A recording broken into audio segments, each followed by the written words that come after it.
Cette information pourrait vous choquer. Partout dans le monde, on traite bien les chats, mais le gouvernement australien offre 10 $ australiens par chat adulte mort. Ça représente environ 6 €. Mais ne vous enflammez pas, vous allez comprendre. Le gouvernement offre également 5 $, soit 3 € par chaton. En outre, il est prêt à payer 15,50 $, soit 9,50 € par renard, et 6 € par cochon sauvage. Les dingos valent le plus cher, 73 € pièce. Même les kangourous ne valent pas moins de 11 €. Mais pourquoi? On va tout vous dire.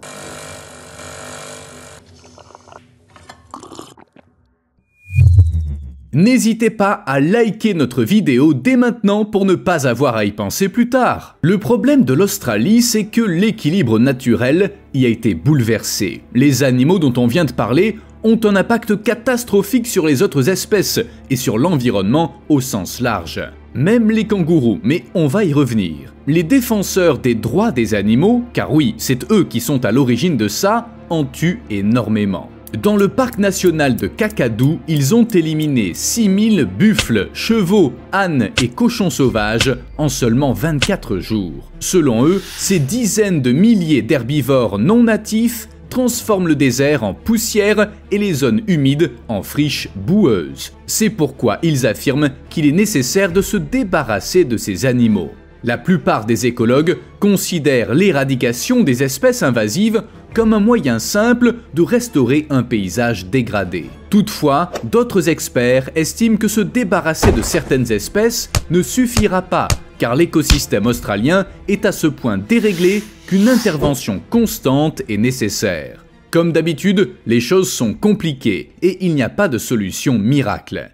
Pour résoudre le problème des ânes qui nuisent au sol, rien de plus simple, il suffit d'en élever moins et de cesser de chasser les dingos. Ainsi, l'écosystème se rétablira naturellement, sans qu'on ait besoin de tuer nous-mêmes des animaux. Mais c'est plus facile à dire qu'à faire. Plusieurs facteurs ont contribué à l'effondrement des écosystèmes naturels de l'Australie. Son isolement géographique a joué un rôle clé. Coupée du reste du monde, l'Australie a développé sa propre flore et sa propre faune, qui peinent à s'adapter aux intrus.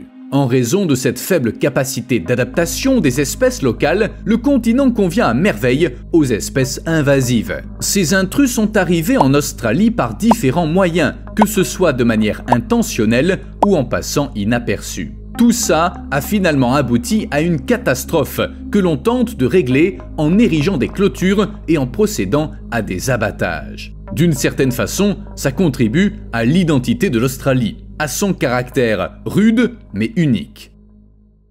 Chaque année, le gouvernement dépense 15 milliards € pour se débarrasser des nuisibles. Les chats sont en tête de la liste. Ils coûtent 11,5 milliards €. Viennent ensuite les lapins, les fourmis de feu, livrés, curieusement, les cochons, quelques autres plantes, les renards, etc. Bien entendu, on ne chasse pas ces animaux n'importe comment. Selon la méthode, plus on en tue, mieux c'est. Chaque année, le gouvernement effectue des études à l'aide d'hélicoptères et d'avions, parfois doublés d'inspections au niveau du sol. Ensuite, on établit des quotas annuels pour définir ce qui peut être chassé. Dans certains États, la limite est de 20%, tandis que dans l'État de Victoria, c'est toujours inférieur à 10% du total. Prenons l'exemple des kangourous. En 2023, il était permis d'en chasser environ 5 millions. Vous vous demandez peut-être, mais pourquoi les kangourous ? C'est pas une espèce invasive. C'est vrai, on y reviendra dans un instant. Je vous dirai aussi pourquoi le quota a été augmenté en 2023 par rapport à l'année précédente. Suivre les populations animales et fixer des quotas est un véritable défi. Pour prendre l'exemple des cochons, il faut tenir compte de la vitesse à laquelle ils se reproduisent et se propagent. Les scientifiques ont constaté qu'il fallait abattre au moins 70% de la population pour éviter un rebond trop rapide. Voyons maintenant ce que les défenseurs des animaux ont contre ces espèces. En Australie, la plupart des animaux qu'on chasse sont des espèces invasives. Chats et chiens errants, chèvres, renards, lapins, cochons sauvages, buffles, ainsi qu'ânes, chevaux et chameaux sauvages. Les espèces pouvant être chassées varient en fonction de l'état et du territoire, ainsi que les conditions requises pour l'obtention d'un permis. Pour que les choses soient claires, il s'agit d'une activité totalement légale, approuvée par le gouvernement. Mais passons à autre chose. Vous vous souvenez des chats errants? Le gouvernement offre 6 € par adulte et 3 € par chaton. Les Australiens sont donc fortement encouragés à ne pas laisser leurs animaux de compagnie errer à l'extérieur. Selon les estimations, les chats errants tuent environ 750 000 oiseaux par jour, et le fait de mettre leur tête à prix vise à contenir la croissance explosive de leur population. Les chats couvrent 99,8% du territoire pour une population de 6,3 millions d'individus, soit environ un chat par kilomètre carré. Tous ces chats représentent une menace mortelle pour les espèces locales qui ont évolué sans prédateurs félins et ne savent pas comment y faire face. C'est pourquoi le gouvernement investit des millions dans des programmes visant à contrôler leur population. Mais les chats ont toujours une longueur d'avance. En septembre 2023, le gouvernement leur a déclaré la guerre. Il a présenté un plan autorisant les chasseurs amateurs à abattre les chats errants et à euthanasier certains chats capturés dans la nature. En résumé, il a décidé de laisser les citoyens ordinaires régler le problème. Cependant, ces permis de chasse ne sont qu'une mesure parmi d'autres. À une époque, on a décidé de disséminer des saucisses empoisonnées partout, à la main et à partir d'avions, à raison de 50 par kilomètre carré. Le gouvernement s'est aussi engagé à verser 3 millions d'euros pour soutenir les groupes de chasseurs de chats. L'idée était que si les saucisses ne suffisaient pas, l'appât du gain ferait l'affaire. Il est étonnant que la prime soit la même pour les cochons sauvages que pour les chats, 6 € pièce. Les cochons sauvages couvrent 45% du territoire et le Conseil des espèces invasives estime que leur population varie entre 2 et 4 millions d'individus selon la saison. Ils coûtent au secteur agricole 64,8 millions d'euros par an, sans parler des dommages environnementaux qui nuisent à la biodiversité. De plus, ils propagent des maladies mortelles. En gros, c'est pas le genre de voisin qu'on veut avoir. En octobre 2021, un plan d'action national a été mis en place afin de limiter leur nombre via la chasse, l'appâtage, le piégeage et l'installation de clôtures. Mais pour que le plan fonctionne, il faudra éliminer au moins 70% des cochons. C'est beaucoup de travail. Cela dit, contrairement à d'autres espèces invasives, personne ne s'oppose à leur abattage. La chasse aux cochons sauvages est une pratique courante. L'objectif de ces mesures est de réduire considérablement la population de cochons et de la maintenir à un tel niveau à long terme. Le problème, c'est que c'est un travail de tous les instants. À l'heure actuelle, il y a tellement de cochons en Australie que les gens ne peuvent pas se permettre d'arrêter de les tuer. Sinon, la population se rétablira et il faudra tout recommencer. Certes, le Conseil des espèces invasives estime que financer des chasseurs amateurs avec l'argent public, c'est jeter l'argent par les fenêtres. Mais ça fait partie du plan. Le tir à partir d'hélicoptères est le moyen le plus efficace d'abattre un grand nombre de cochons, suivi de l'abattage et du piégeage. Et les chasseurs amateurs, ils font bien l'affaire s'il n'y a que quelques cochons sur une propriété. Les fermiers dont les terres sont envahies ne doivent pas hésiter à prendre les choses en main. De plus, ce sera une aide précieuse pour le gouvernement. Comme toute chasse, celle-ci présente des aspects uniques. Par exemple, avant la moisson, on capture les cochons à l'aide d'appâts et de pièges. Plus tard, lorsqu'ils ont le ventre plein et qu'ils sont plus difficiles à piéger, on passe au tir aérien. Mais cette méthode coûte très cher. Il faut compter environ 2400 € pour une session d'une demi-journée, ce qui couvre la location de l'hélicoptère, le carburant et les munitions. Le bon côté des choses, en une séance de 5 heures, on peut éliminer 431 cochons sur une zone de plus de 32 km². Et c'est le gouvernement qui paie la facture. Parlons maintenant des crapauds buffles. Ces créatures sont des parasites invasifs qui se multiplient à un rythme effréné. On estime qu'il y en a 200 millions en Australie. Ils constituent une menace pour 75 espèces locales en raison de leur toxicité. Les animaux australiens essaient de les manger, mais ils finissent par s'empoisonner. De plus, ces crapauds mangent tout ce qu'ils voient. Malgré ça, le gouvernement n'offre rien pour leur éradication, pour le moment. À l'avenir, il pourrait proposer 10 cents australiens par crapaud, soit 6 centimes d'euros. Pour la 3e année consécutive, les Australiens vivant dans des zones où ces crapauds sont présents sont invités à participer à leur élimination. À l'origine de cette initiative, il y a une ONG appelée Watergum.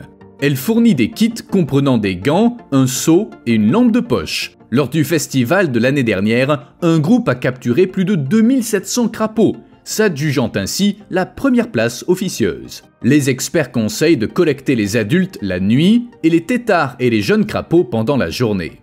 Pour les euthanasier sans cruauté, ils recommandent une méthode indolore appelée hypothermie progressive. Il s'agit de placer les crapauds dans un récipient muni de trous pour la respiration, puis de les mettre au frigo pendant 24 heures. Ensuite, il faut les transférer au congélateur pour 24 heures supplémentaires.